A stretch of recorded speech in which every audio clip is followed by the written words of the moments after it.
Meus amigos, bom dia.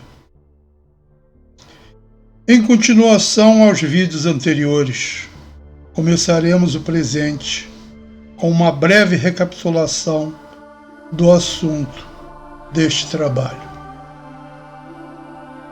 No primeiro Passuk, versículo da Torá, em Bereshit, Gênesis 1.1, analisamos à luz das regras gramaticais do hebraico bíblico que o que estava se tentando dizer é que não era um relato da criação, mas o porquê da criação. Devido ao céu e à terra, percebeu-se que o céu e a terra já existiriam antes deste evento. Mencionamos o fato de que a Terra Eretz se tratava de um mundo perfeito que existiria no final dos tempos, o Olam Rabá, o mundo vindouro, conforme declarado por Jesus de Nazaré, a nossa testemunha de seu tempo, em vários passuquim, versículos, nos livros dos evangelhos sinóticos. Falamos que, de acordo com a Torá, atualmente estamos no Olam Hazé, este mundo. Falamos também que, na ótica bíblica, a construção do Olam Rabá seria realizado com a nossa vivência, experiência e principalmente por nossos atos ou observação dos preceitos mitzvot. Mencionamos o segundo Passuk, versículo, Bereshit, Gênesis 1:2, onde fala do caos e de estarmos à beira do abismo, que na realidade se refere a toda a história humana, quando hoje principalmente entramos em uma fase de uma possível destruição do nosso mundo. Falamos também que o Tihom, que significa abismo, e que o Midrash menciona ser Roma, dentre os 4 reinos que dominarão o mundo, fala em hebraico Al Pinei Tihom, sobre a face do abismo. Refere-se a exatamente hoje, quando estamos face a uma possível destruição desta civilização e proporcionada por Roma. Vamos ver isso logo adiante. Veja que estamos no ano de 5.782, próximo ao ano 6.000, quando inicia o 7º milênio. Como o Tanar, Bíblia Hebraica, menciona que para Deus um dia são 1000 anos. O 7º milênio é o Shabat, sábado, quando Deus descansa. Veja que toda a criação dura 7 dias, ou seja, 7.000 anos. Salmos 90:04. Porque 1000 anos aos teus olhos são como o dia de ontem que passou e como uma vigília da noite. Fecha aspas. Falamos também que haveria uma batalha durante todo o Goluth, diáspora, sendo esta travada entre Yaakov e Esav, na verdade, o arcanjo de Esav. Sendo que essa diáspora é o agora, ou o momento que estamos distantes de Deus, ou seja, durante a queda. Nesta fase, o mundo chama-se o Olam Hazé, este mundo. Essa batalha simboliza a luta a nível civilizacional e a nível pessoal, como descrito no vídeo anterior. E que o resto da Torá fala do conserto do mundo até chegar ao mundo perfeito, o Olam Rabá, o mundo vindouro, o Eretz Israel, ou seja, a terra de Israel. começando em 4, abre aspas. No ventre, ele agarrou o calcanhar de seu irmão e com sua força lutou com um anjo. Fecha aspas. O próximo passuco, 5, abre aspas.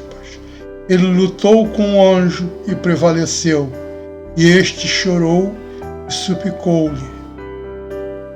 Em Betel o encontrará e ali falará conosco.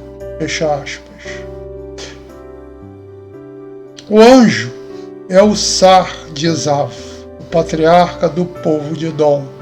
Sar significa ministro, príncipe e etc. Cada povo tem um ministro, anjo. Isso representa metaforicamente a cultura de um povo. Representa o subconsciente da cultura de um povo ou identidade de cada povo. A luta de Jacó visa a sua transformação em Israel, como visto no final da luta, que evidentemente acontecerá na Geulah, redenção, que acontecerá no final dos tempos. A cultura de Israel ainda não existe neste momento e só vai acontecer quando terminar a diáspora. A bênção de Esav. 39, abre aspas. E seu pai Isaque respondeu e disse-lhe: Eis que a tua habitação serão as gorduras da terra e o orvalho do céu de cima. Fecha aspas. Comentário do Rashi. Eis que os lugares gordos da terra, esta é a parte da Itália pertencente à Grécia, de Bereshit Rabá 67:6. Fecha aspas. Aqui é uma clara menção do Midrash, a continuidade de Esav, que teve duas vertentes, sendo uma Edom por Roma, logo na sua fundação através de um de seus descendentes. A outra seria bem mais tarde, a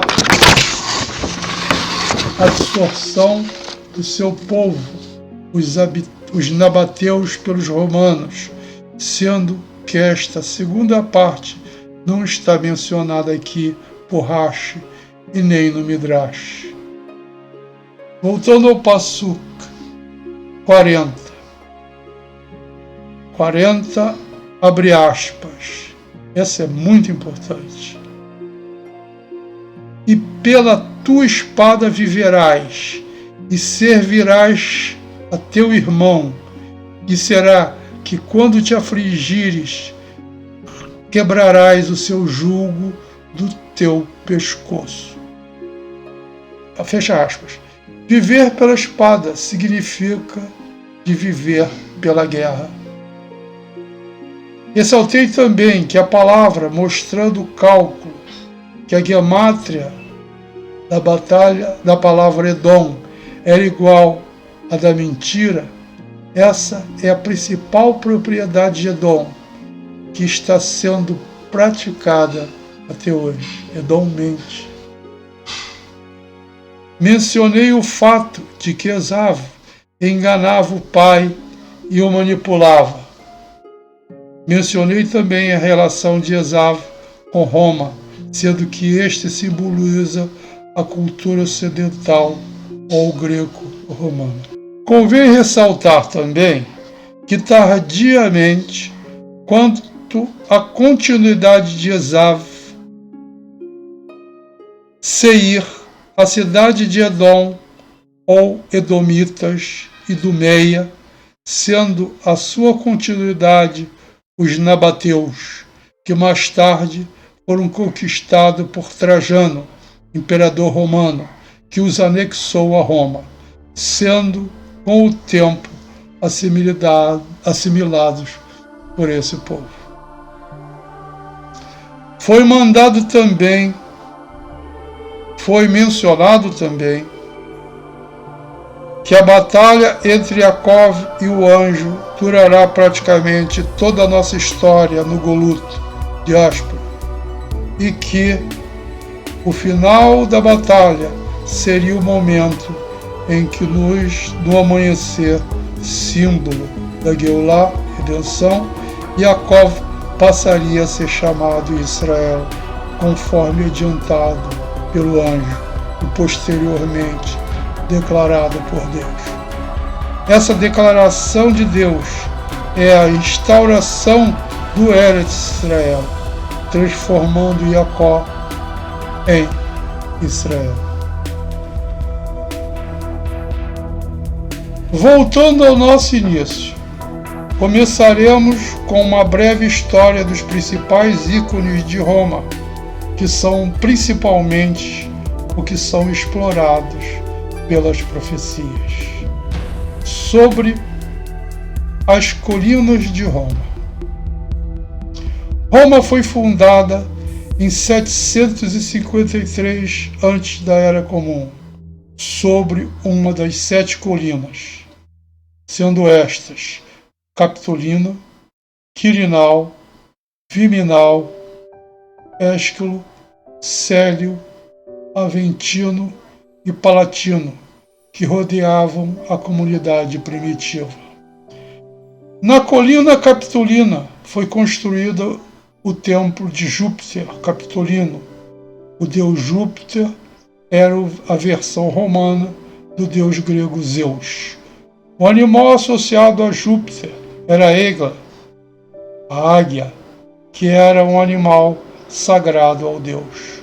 Considera-se que a cultura romana é toda calcada na grega, inclusive o seu panteão de deuses. Sobre a rocha Tarpeia.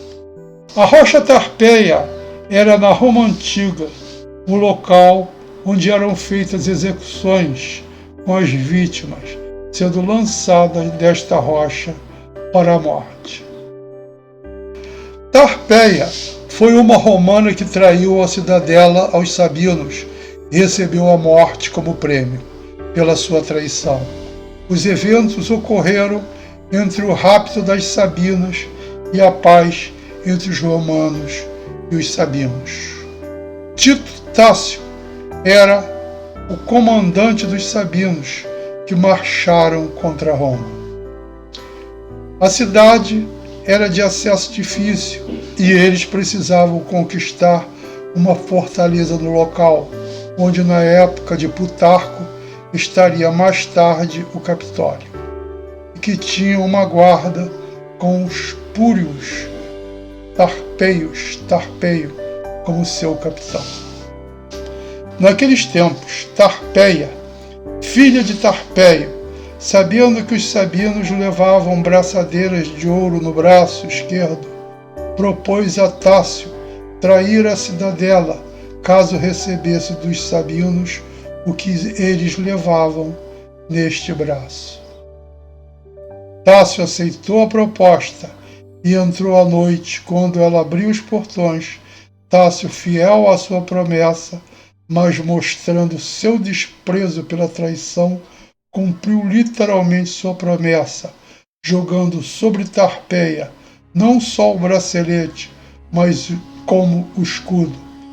Os demais sabinos fizeram o mesmo e mataram Tarpeia sob o impacto dos braceletes de ouro e enterrada pelos escudos. Posteriormente, Tarpeio foi processado por traição por Roma.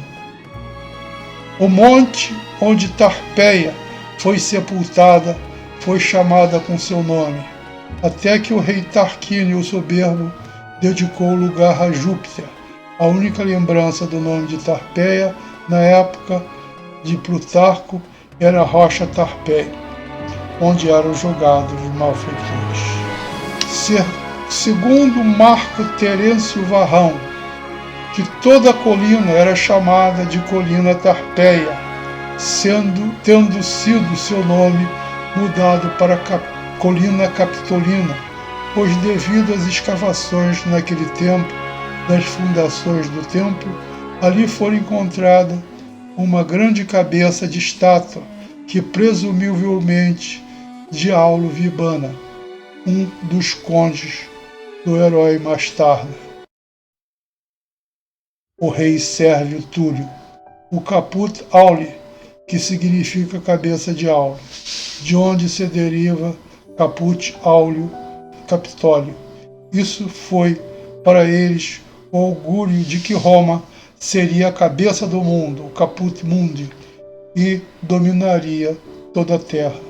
Desta forma, foi alterado o nome da colina para Capitolina, de onde derivam as palavras capital, capitão e etc. Devido a isso, construiu-se em seu topo um templo ao mais alto deus de seu panteão, Júpiter, nesse caso o templo de Júpiter Capitolino, sendo este templo denominado de Capitólio. Devemos lembrar que Júpiter é a versão romana do deus grego Zeus, pois a maior parte não só do panteão grego, mas toda a cultura romana é derivado desta civilização. O animal consagrado a Júpiter era a águia, ou égolo, sendo também com isso o próprio símbolo de Roma, sendo levada em suas batalhas, figurando um papel principal nos estandardes que iam à frente das suas legiões. Vejam no card acima. Roma dominou boa parte do mundo conhecido à sua época e se estendeu por toda a Europa, onde residiu também na Bretanha, até cerca de 450 da Era Comum. A influência e cultura ocidental grego-romana chegou até o nosso Novo Mundo, estabelecendo-se lá com grande influência na América do Norte, Central e do Sul, através dos ingleses, portugueses, espanhóis e italianos.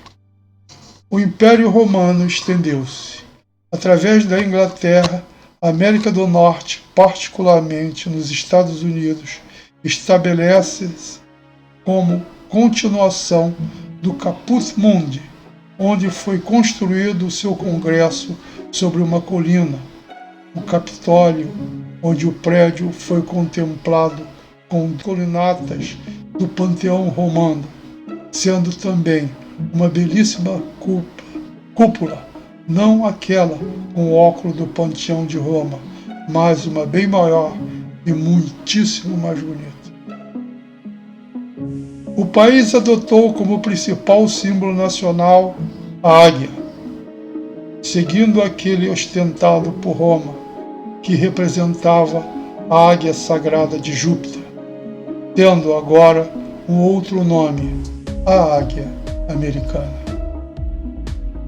Neste momento e até hoje, aquele augúrio, profecia do encontro da cabeça se realizou, pois jamais na Terra foi visto um império como esse, que passou a dominar toda a Terra. Na verdade, foi planejado nos mínimos detalhes para isso, e não faltou recursos, todos os meios para que fosse alcançado esse objetivo. No domínio do mundo, emprega a espada, como profetizado a Isafa, Dom por Yitzhak, na sua bênção a Isaac.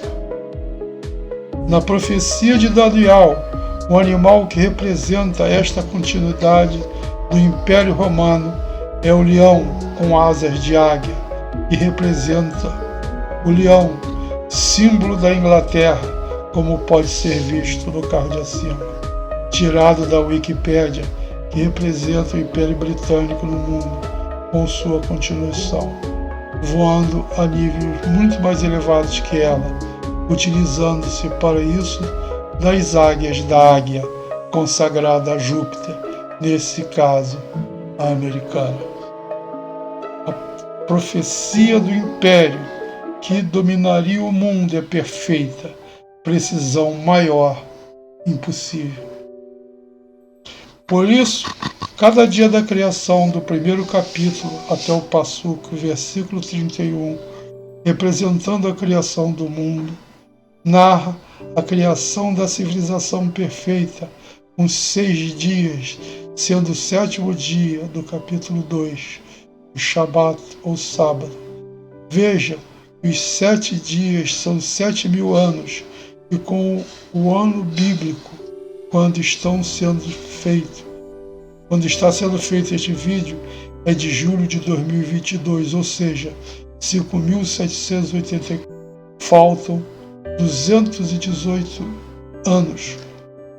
Informe-se na internet qual hoje o ano judaico.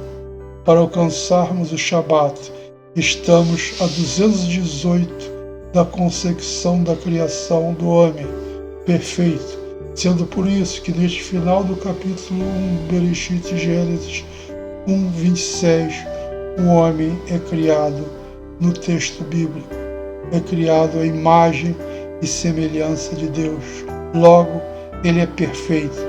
Vejam que o 2º capítulo começa a criação. Logo, na realidade, é um outro relato. Não iremos tratar disso agora. Uma parte do comentário de Rashi, do primeiro passuco, versículo do texto bíblico, Bereshit Gênesis 1. Se você disser que as Escrituras indicam a ordem da criação, surpreenda-se consigo mesmo, pois a água precedeu, como está escrito, e o Espírito de Deus pairava sobre a face das águas, e as Escrituras ainda não revelaram quando ocorreu a criação da água. Com isso, você aprende que a água precedeu a terra. Além disso, os céus foram criados de fogo e água. Por força, você deve admitir que as Escrituras não nos ensinam nada sobre a sequência do anterior e do posterior. Saiba quem foi Rashi no final do vídeo anterior. A Bíblia do Beit Chabad, com comentários do Rashi, pode ser vista pela Rueli com ela já aberta na página com os comentários de Rashi, já selecionado na descrição deste vídeo logo abaixo. Está em inglês e hebraico. Use o Google Tradutor para traduzir para o português do seu computador ou no seu smartphone. O Google Tradutor traduz melhor estes textos bíblicos. Não é perfeito, mas muito bom. Saiba que é o Beit Chabad no vídeo anterior. Quanto a Geulah, a redenção ou era messiânica, é representada pela aurora. Do Talmud Yerushalmi, Talmud de Jerusalém, Brahot. Estou repetindo aqui o que eu já coloquei no vídeo anterior, mas é bom gravar isso bem. 2 rabinos estavam andando à noite e começou a aurora. Começou vagarosamente a clarear, e assim um fala ao outro. Saiba que assim é a Geulah de Israel. Assim é a salvação de Israel. Ela começa aos poucos, vagarosamente, e de repente clareia totalmente. Podemos ver com isso que a cultura de Israel só vai existir após o final da luta entre Jacob e o arcanjo de Edom, e que criará a civilização chamada de Israel, que nos tempos atuais ainda não existe. A Eretz, a terra, totalmente terminada, mesmo que significando não só toda a terra, mas os desejos do qual a palavra Eretz é derivada, como já explicado antes, toda a cultura da terra estará terminada e se chamará Eretz Israel. Veja-se também que a saída do Egito inicia na madrugada, quando saem às pressas, sendo esta uma face e aspecto da redenção, e o tempo em que comemos matzá, pão asmo, na noite de Páscoa, por este ser fino e chato e não ter nenhum resquício de fermento que nos faria crescer. A arrogância, uma metáfora de não adquirirmos elementos que nos façam ser arrogantes, nos permitirá atingir a Geulah. É importante entender que foi a arrogância de Yosef que nos levou para o Egito, sendo a humildade o primeiro princípio que nos deve retirar de lá. A humildade durante toda a noite da fase do Egito, fase que vivemos hoje. A palavra Egito, Misraim, é plural, dual, significando os dois Egitos, o alto e o baixo. Significa restrito, limitado, o estado de nossas consciências, presa dos desejos impuros e aos costumes da terra, nesse caso, o Egito. É importante entender que esta luta representa dois aspectos básicos. A primeira sendo a luta de dois povos, o povo de Jacó e o povo de Edom, que acontecerá até o romper da aurora, que representa a redenção de toda a humanidade, transformando-a em Israel. A civilização perfeita, conforme previsto pela primeira frase de Bereshit Gênesis. Relaciona-se a outro nível de entendimento, a luta interior do ser humano entre Jacó, alma divina, e Edom, a alma animal ou física, que traz consigo as idiosincrasias da natureza. No término da luta existe a Geulah, a redenção peculiar do ser humano, que o transforma em fundamento do mundo, em justo, ou tzadik, em hebraico. No segundo vídeo e em outros já descrevemos esse processo. Mishlei, Provérbios 10:25. Passado o furacão, o ímpio já não existe mais, mas o justo é o fundamento do mundo. Significando que quando termina a luta constante, metaforizada pelo furacão, tanto no nível civilizacional quanto no individual humano, o mal já não existirá mais e o tzadik, o justo, será o fundamento do mundo. Na verdade, este tzadik é a soma dos dois, sendo que o mal já estará retificado, não existindo mais. O Império Bizantino.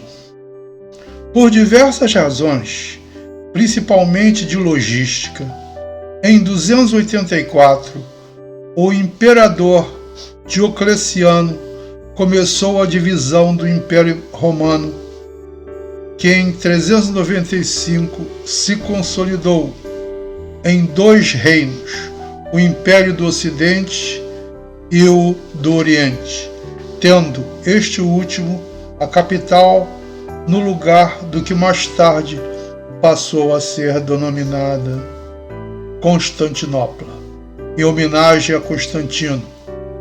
Teodósio construiu uma grande muralha fortificada que protegeu Constantinopla durante séculos.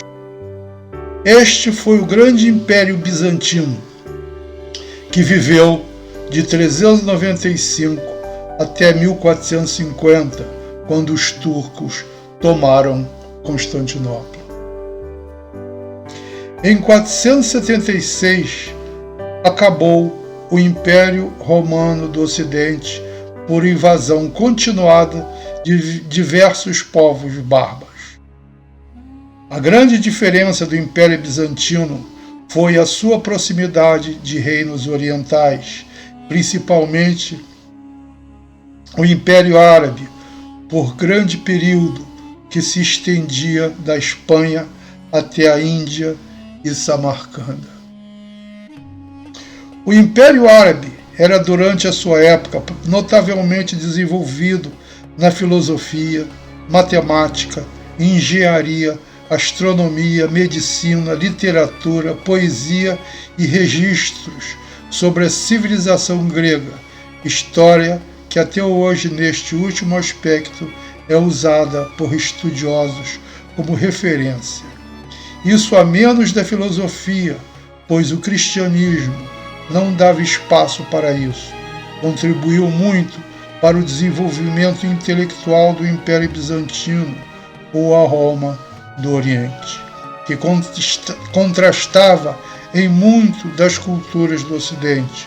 Como já mencionado, o campo religioso tolhiu o Império Bizantino em seu desenvolvimento nas áreas de filosofia e artes, pois muitas das proibições religiosas, tendo como exemplo a iconoclastia e a centralizado na religião ortodoxa cristã, impedia outras formas de pensamento. Quando houve a queda de Constantinopla no século XV, poucos foram os países que saíram de forma independente, dentre eles a Rússia, que conseguiu manter como um império autônomo. A língua russa é derivada do grego, língua falada no Império Bizantino, bem como a escrita cirílica, que é derivada também do grego. A Rússia se manteve utilizando durante muito tempo o símbolo da águia romana, se diferenciando principalmente que a águia romana tinha uma cabeça e a Rússia duas, como a maioria das águias usadas na heráldica dos brasões de bandeiras de países europeus.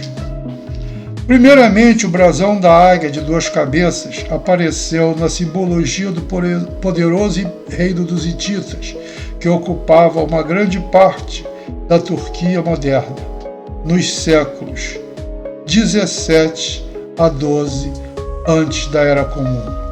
Na época, foi adaptado para as necessidades do Império Bizantino, que também havia previamente herdado a águia romana de uma só cabeça.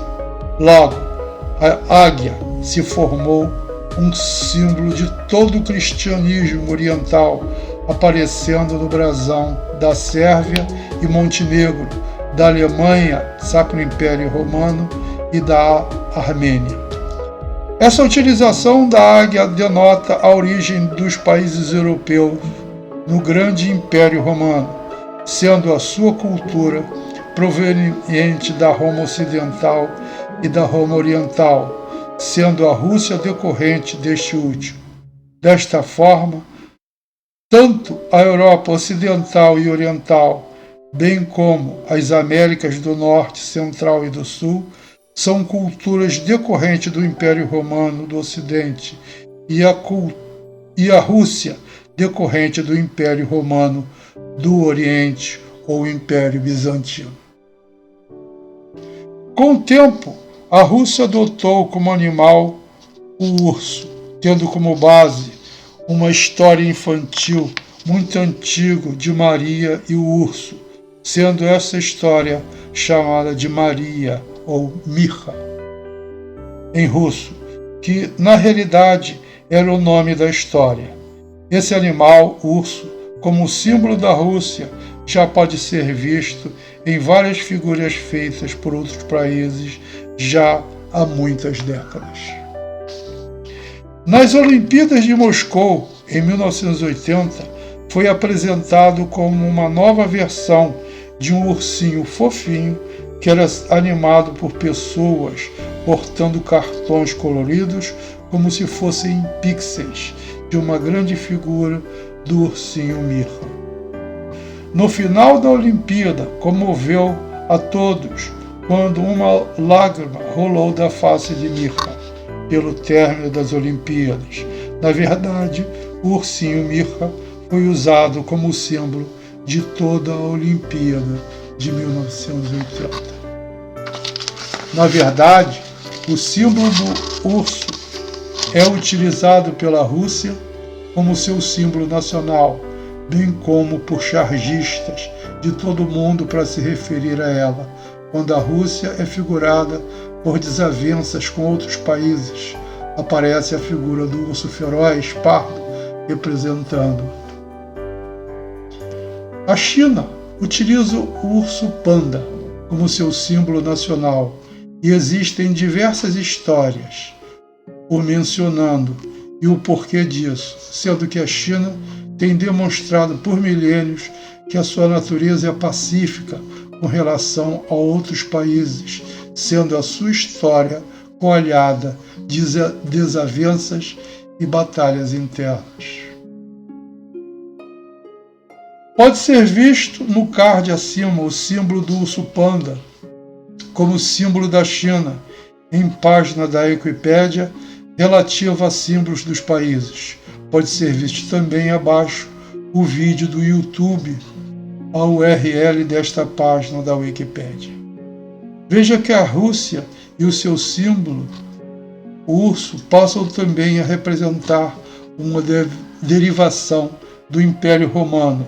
Hoje em dia, vejam que a sua religião, o cristianismo ortodoxo, é o mesmo do Império Bizantino, e mesmo os seus imperadores eram chamados de Tsar, o mesmo que César em russo. Essa palavra Tsar era usada em vários reinados e impérios europeus, denominando os seus dirigentes. Vejam que também o dirigente austríaco, como exemplo, Kaiser, César.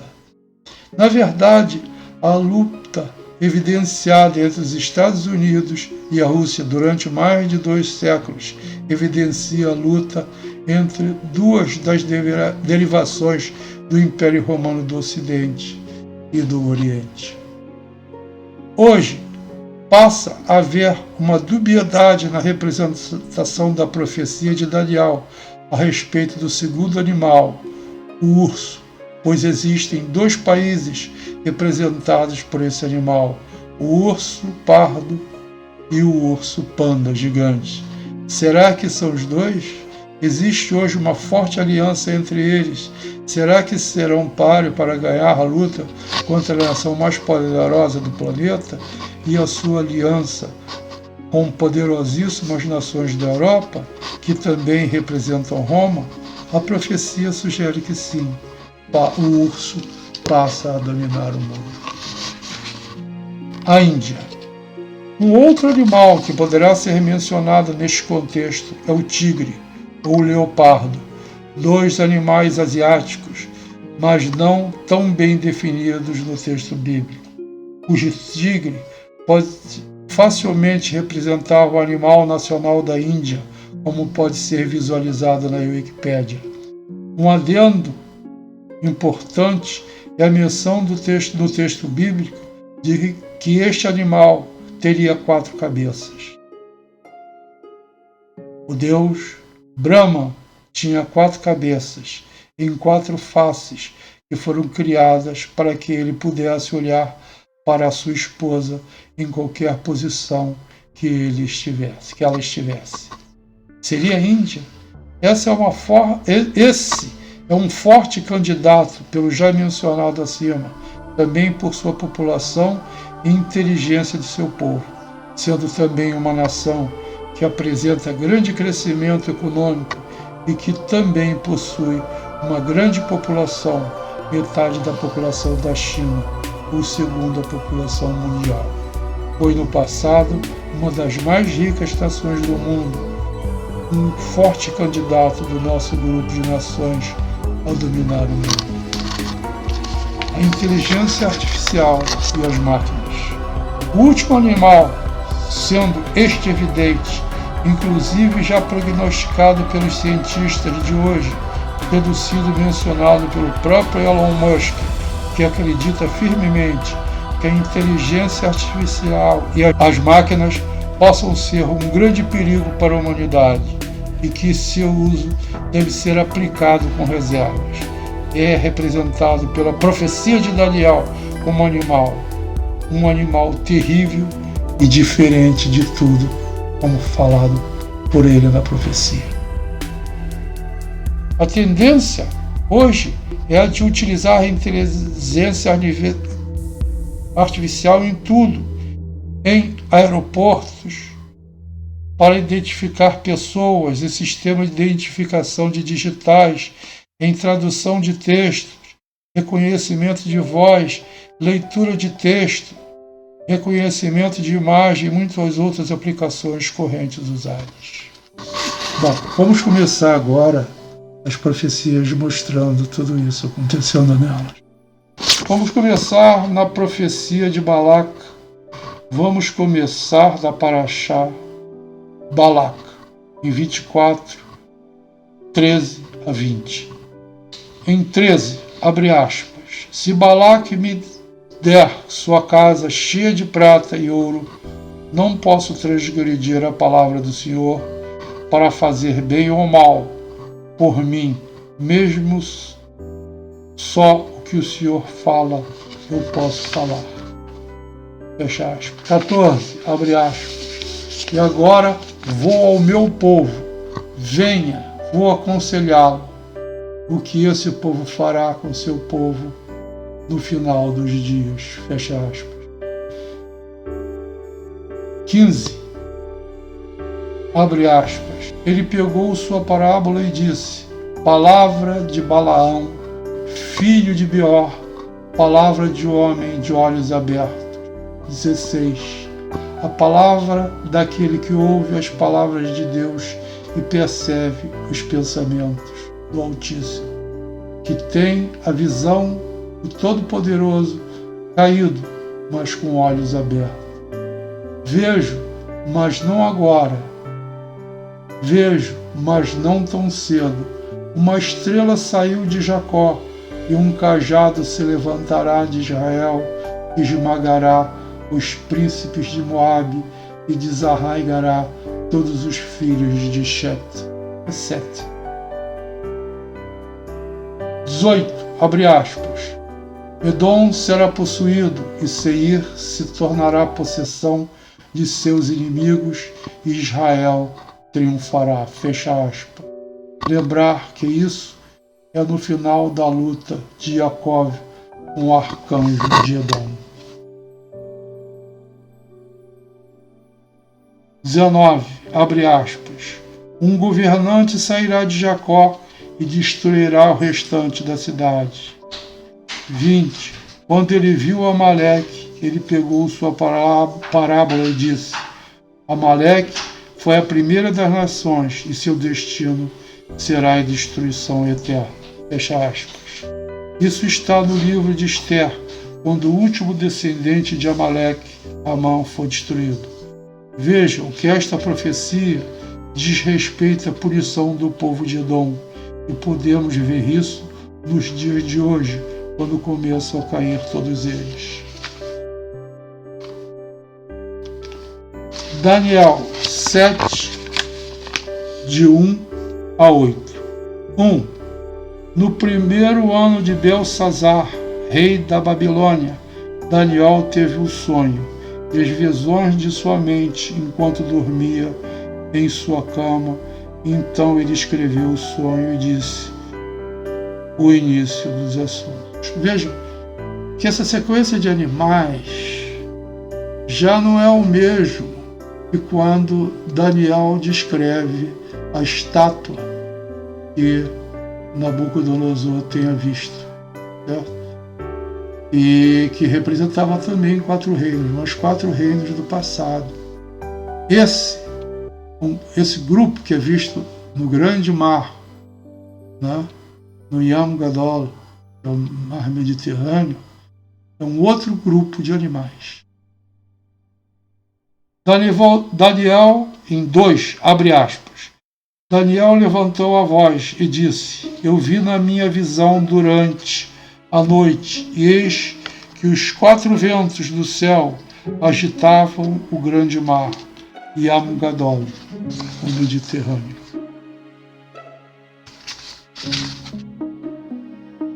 Fecha aspas.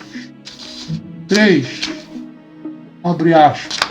E 4 grandes animais subiam do mar, cada um diferente do outro. Fecha aspas. 4, abre aspas. O primeiro era como um leão e tinha asas de águia,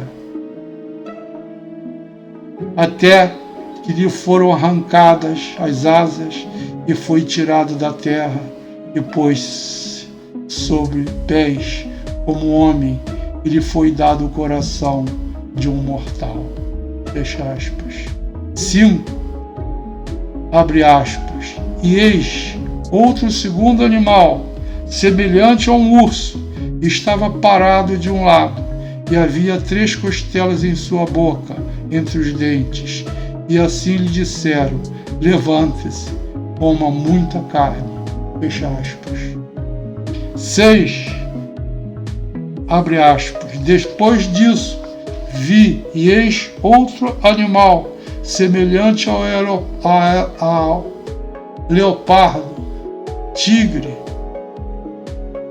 e tinha 4 asas de ave nas suas costas, e a besta tinha 4 cabeças, e foi-lhe dado domínio. Fecha aspas. 7, abre aspas. Depois disso eu vi nas visões da noite, e eis que um 4º animal, terrível, extremamente forte, e tinha grandes dentes de ferro, ele comeu e esmagou e pisoteou o resto com seus pés, e era diferente de todos os animais que estavam antes de mim, e tinha 10 chifres. Vejam que isso não era um animal da forma que era conhecido normalmente, e também não eram animais como conhecidos por nós.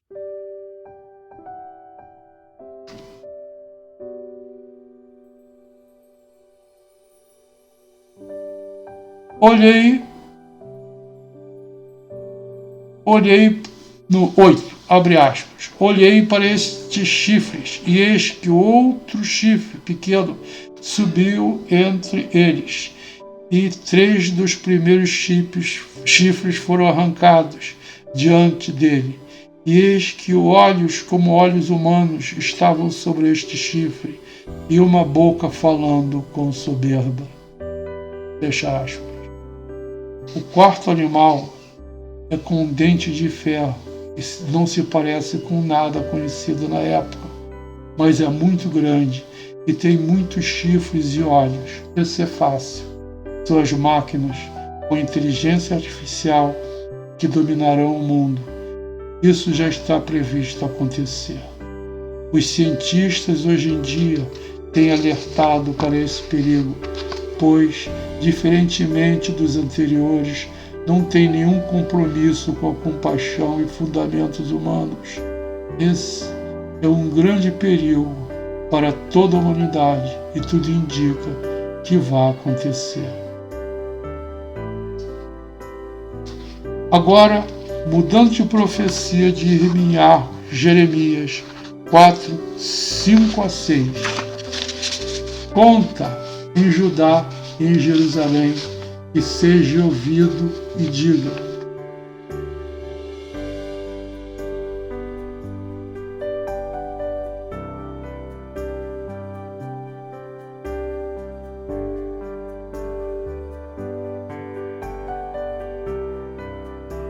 seis, abre aspas. Ergue um estandarte para Sião, reúne-te, não fiques de pé, porque do norte trago o mal e uma grande destruição. Fecha aspas. 7, abre aspas. Um leão subiu do seu mato, e um destruidor de nações saiu do seu lugar, para tornar a tua terra em deserto. As tuas cidades ficarão desertas, sem habitantes. Fecha aspas. Agora também mais adiante em 48, 40. Pois assim diz o Senhor, eis que como águia ele voará e estenderá suas asas sobre Moabe. Vejam que esta águia está associada a Moabe e consequentemente a Edom, E veja que Moabe é citado na profecia de Balaão, falando também de Edom.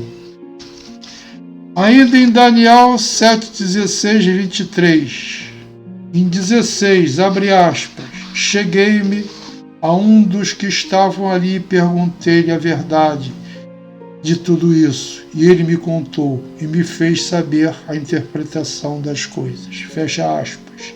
17, abre aspas. Ele disse, estes enormes animais que são quatro reinos que se levantarão da terra. 18, e os grandes santos receberão o reino e herdarão o reino para sempre e por toda a eternidade. 19, então eu quis determinar a verdade do quarto animal, que era diferente de todos eles, excessivamente terrível. Seus dentes eram de ferro e suas unhas de cobre. Comeu e esmagou em pó, e o resto pisoteou com os pés. 20. E sobre os 10 chifres que estavam em sua cabeça, o outro que subiu, e os 3 que caíram diante dele, e o chifre que era semelhante a este, que tinha os olhos e uma boca falando com soberba, e sua aparência era maior do que a de seus companheiros. 21. Olhei o chifre que era assim, guerreou com os santos e o subjugou. 22. Até que veio o ancião dos dias e vigou os santos superiores, e chegou o tempo em que os santos herdarão o reino. 23. Então ele disse, o quarto animal representa um quarto reino, estará na terra, e será diferente de todos os reinos, e devorará toda a terra, e a pisará e a esmagará. Mas finalmente, fecha aspas, mas finalmente este quarto animal, segundo a profecia de Daniel, será destruído pelo fogo. Aqui poderemos ver o contraponto da profecia de Balaão sobre o final dos tempos. A visão de Obadias, abre aspas, a visão de Obadias, assim disse o Senhor, Deus a respeito de Edom. Ouvimos as novas do Senhor, e um mensageiro foi enviado entre as nações. Levantem-se e levantemo-nos contra eles na guerra. E eis que te fiz pequeno entre as nações, você é muito desprezado. 3, abre aspas, a maldade do seu coração seduziu você, que mora nas fendas da rocha, cuja habitação é alta e que diz a si mesmo, quem me fará descer a terra? Fecha aspas. 4, abre aspas, se você subir alto como águia e se colocar o seu ninho entre as estrelas, lá eu o derrubarei, diz o Senhor. Fecha aspas. 5, abre aspas, ladrões vieram sobre você, saqueadores da noite, como você ficou em silêncio. Eles não vão roubar até que tenham o suficiente. Se os vindimadores o encontrarem, eles não deixarão algumas uvas respelhadas? Fecha aspas. 6. Como Esaú foi descoberto, como suas coisas ocultas foram reveladas. Fecha aspas. 7. Abre aspas. Até a fronteira, todos os seus aliados escolheram os seus amigos, o seduziram, sim, prevaleceram contra você. Sua comida, eles estão como uma ferida debaixo de você. Não há discernimento neles. 12. Você não deveria ter olhado para o dia de seu irmão, no dia em que ele foi libertado. E você não deveria ter se alegrado com os filhos de Judá num dia de sua destruição. E você não deveria ter falado com orgulho no dia de sofrimento. Esse foi o dia que invadiram Jerusalém e caiu Judá. Caiu Jerusalém. 13. Não devias ter entrado pela porta do meu povo no dia do seu infortúnio. Você também não deveria ter olhado para a aflição deles no dia do infortúnio, e você não deveria ter estendido sua mão sobre os seus bens no dia do infortúnio deles. Isso foi quando Esaú, agora ainda como Roma, naquela época, invadiu Jerusalém, né, e terminou com Jerusalém quando acabaram queimando o segundo templo. 14.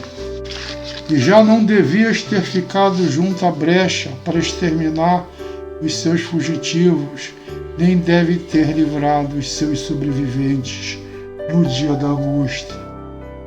15. Pois o dia do Senhor sobre todas as nações está próximo, como você fez. Será feita a você, sua recompensa será devolvida sobre sua cabeça. 16. Pois, como bebeste no meu santo monte, todas as nações beberão constantemente, e beberão e ficarão atordoadas, e sempre como se não fossem. 17. No monte Sião haverá um remanescente e será santo, e a casa de Jacó herdará aqueles que o herdaram.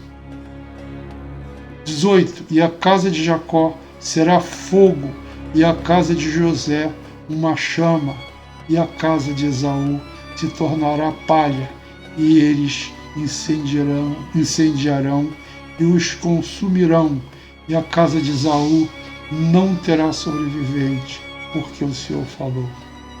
19. E os habitantes do sul herdarão o monte de Esaú, e os habitantes da planície, os filisteus, herdarão o campo de Efraim, e o campo de Samaria, e Benjamim com habitantes de Gileade.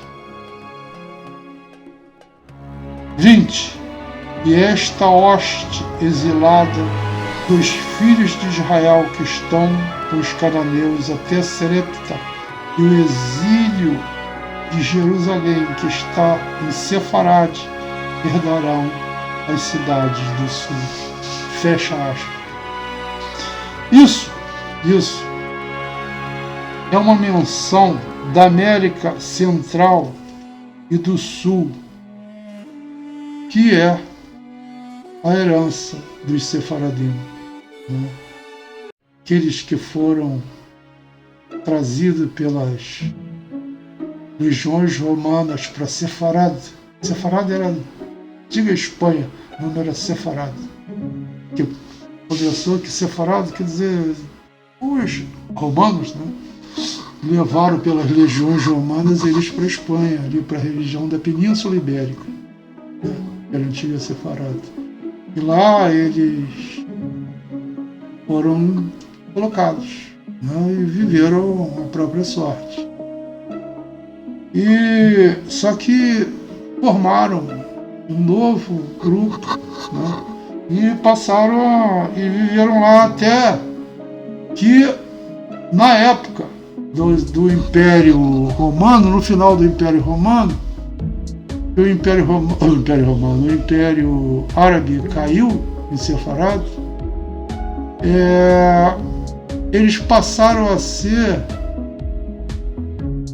controlados pela Espanha novamente. E aí o Isabel de Castela e Fernando de Aragão expulsaram os judeus da Espanha. Era o seguinte, o édito dizia o seguinte: ou eles seriam expulsos, né? Deveriam sair do país, ou iriam morrer na fogueira, ou se convertessem ao cristianismo. Muitos se converteram, muitos saíram e alguns foram queimados na fogueira. Muitos deles foram para Portugal depois, né?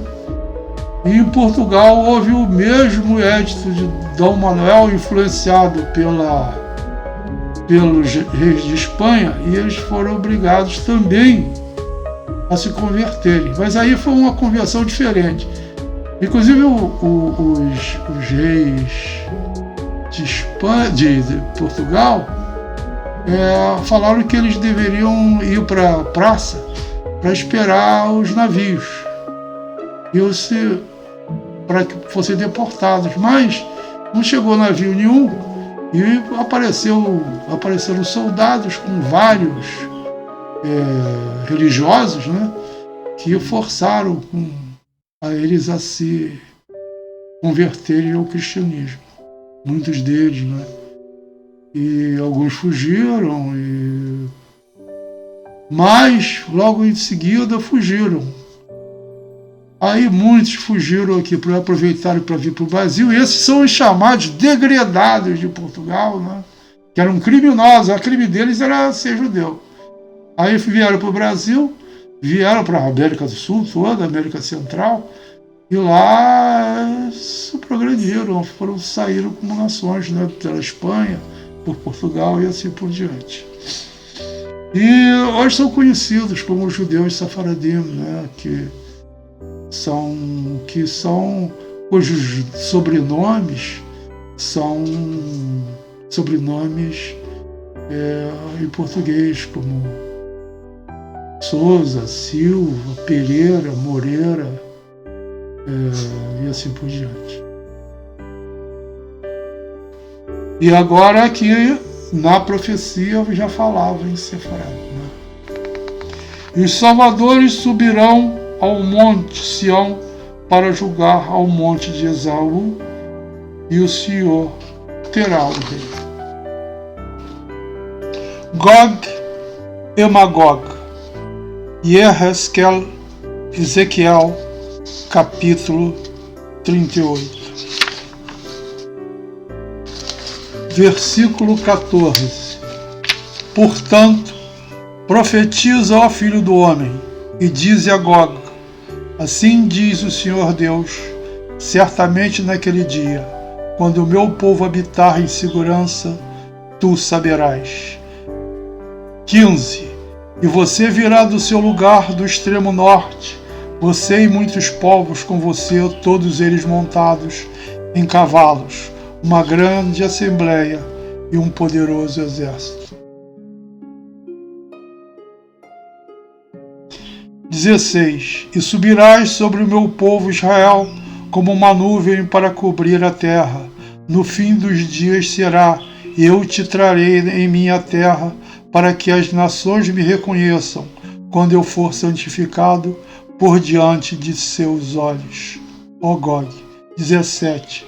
Assim disse o Senhor Deus: és tu aquele de quem falei nos tempos antigos, por meio dos meus servos, os profetas de Israel, que profetizaram naqueles dias há muitos anos para trazer sobre eles. 18. E acontecerá que naquele dia, quando Gog vier contra a terra de Israel, diz o Senhor Deus, minha indignação arderá em minhas narinas. 19. Pois no meu zelo e no fogo de minha ira falei, certamente haverá grande barulho naquele dia na terra de Israel. 20. Na minha presença, os peixes do mar e as aves do céu e os animais do campo e todos os répteis que rastejam sobre a terra e todos os homens que estão sobre a superfície da terra tremerão, e todos os montes serão derrubados, e os penhascos cairão por terra. 21. Chamarei a espada contra ele sobre todos os meus montes, diz o Senhor Deus. A espada de cada um será contra o seu irmão. 22. E eu julgarei contra ele pestilência e com sangue e chuva, trazendo inundações e grandes pedras de saraiva, fogo e enxofre. Farei chover sobre ele e sobre suas hordas e sobre muitos povos que estão com ele. 23. Eu me revelarei na minha grandeza, na minha santidade, e serei reconhecido aos olhos de muitas nações, e elas saberão que sou o Senhor. Fecha aspas. Gog Magog, Yehezkel, Ezequiel capítulo 39. E tu, filho do homem, profetiza a respeito de Gog, e dize: assim diz o Senhor Deus, eis estou contra ti, o Gog, príncipe e chefe de Meseque e Tubal. Abre aspas. E tu, filho do homem, profetiza a respeito de Gog, e dize: assim diz o Senhor Deus, eis estou contra ti, ó Gog, príncipe e chefe de Meseque e Tubal. 2. E eu os desatrelarei, e os atirarei, e os conduzirei desde os confins do norte, e os levarei até os montes de Israel. 3. E tirarei o arco de tua mão esquerda, e farei cair as tuas flechas da tua mão direita. Sobre os montes de Israel cairás, tu e todas as tuas tropas, e o povo que está contigo. E as aves de rapina e todas as criaturas aladas, e aos animais do campo vos darei para serem devorados. 5. Em campo aberto cairás, porque eu falei, diz Senhor Deus. 6. E enviarei fogo sobre Magog e sobre os que habitam em segurança das ilhas, e saberão o que eu sou, o Senhor. 7. E farei conhecido o meu santo nome no meio do meu povo Israel, e não farei mais proclamar o meu santo nome, e as nações saberão que eu, o Senhor, sou santo em Israel. Podemos ver que a águia de Roma sempre está nas profecias, e a sua queda finalmente iniciará a era de Messias, sendo primeiro o Mashiach ben Yosef, Messias filho de José, como a tradição de Israel, e o segundo o Mashiach ben David, Messias filho de Davi, sendo este último considerado aquele que será o rei de Israel e que nos ressuscitará da morte, sendo esta ressurreição da morte a volta ao estado original, mas elevando-se do Gan Éden, Jardim do Éden, Jardim das Delícias, ao Éden, delícias do contato direto com o nosso Criador. Yeshayahu, Isaías, capítulo 2. 1. A palavra de Isaías, filho de Amós, profetizou a respeito de Judá e Jerusalém. 2. E será no fim dos dias que o monte da casa do Senhor será firmemente estabelecido no cume dos montes, e se elevará acima dos outeiros, e todas as nações acorrerão a ele. 3. E muitos povos irão e dirão: vinde, subamos ao monte do Senhor, a casa de Deus, do Deus de Jacó, e deixe que ele nos ensine os seus caminhos. E iremos pelas suas veredas, porque de Sião sairá a Torá e a palavra do Senhor de Jerusalém. E ele julgará entre as nações, repreenderá muitos povos, e eles converterão suas espadas em arados, suas lanças em foices. Nação não se levantará a espada contra a nação, nem aprenderão mais a guerra. 5. Ó casa de Jacó, venha e vamos na luz do Senhor. Fecha aspas. Yeshayahu, Isaías, capítulo 11. 1. Abre aspas. E um rebento brotará do tronco de Jessé, e um renovo brotará de suas raízes. 2. E o Espírito do Senhor repousará sobre ele, um espírito de sabedoria e entendimento, um espírito de conselho e heroísmo, um espírito de conhecimento e temor do Senhor.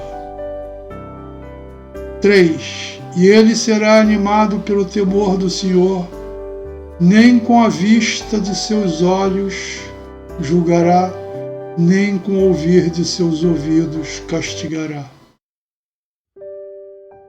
8. E uma criança brincará sobre a toca de uma áspide, e a desmamada meterá sua mão na toca da cova do basílico. 9. Eles não farão mal, nem destruirão em todo o meu santo monte, porque a terra se encherá do conhecimento do Senhor, como as águas cobrem o mar. 10. E acontecerá naquele dia que a raiz de Jessé, que é uma bandeira para os povos, a ele as nações inquirirão, e sua paz será com honra. 11. E acontecerá que naquele dia o Senhor continuará a aplicar sua mão uma segunda vez para adquirir o resto do seu povo, que permanecerá da Síria e do Egito, e de Pátrios, e de Cush, e de Elão, e de Suméria, e de Amate, e das ilhas do mar. Assim, de acordo com a Torá, chegará a paz ao mundo, e toda a terra será o Eretz Israel. Viveremos no Olam Rabá, o mundo vindouro, no Éden, não no jardim, mas no Éden, delícia em hebraico, diretamente na Shekhinah, presença de Deus, em Devarim, Deuteronômio 32:9, lendo-se diretamente do hebraico, porque uma parte de Deus é seu povo. Oséias 2:18. E acontecerá que naquele dia, diz o Senhor, você me chamará Ishi, meu marido, e você não mais me chamará de Baali, meu mestre. Podemos imaginar que todo o desenvolvimento havido neste último século, somado ao desenvolvimento exponencial que teremos nestes anos que nos restam, até chegar ao 7º milênio, podemos vislumbrar o notável impulso civilizacional que teremos devido ao encontro do homem com as suas raízes, como mencionado na Bíblia hebraica. Ainda hoje não podemos nem imaginar a que nível chegaremos, e nem a contribuição que os dois Mashiach, o Mashiach ben Yosef e o ben David, nossos líderes, que nos proporcionarão a passagem para o outro plano de desenvolvimento de nossa civilização, onde poderemos ter o conhecimento que quisermos, irmos a qualquer lugar e em qualquer tempo, e onde também todos os nossos males de agora não existirão mais. Viveremos no eterno e infinito êxtase. Obrigado por assistir. Shavuot. Boa semana, Shalom Lekulam, paz para todos. Se gostaram, não se esqueçam de se inscrever e de marcar gostei. Compartilhem também este vídeo.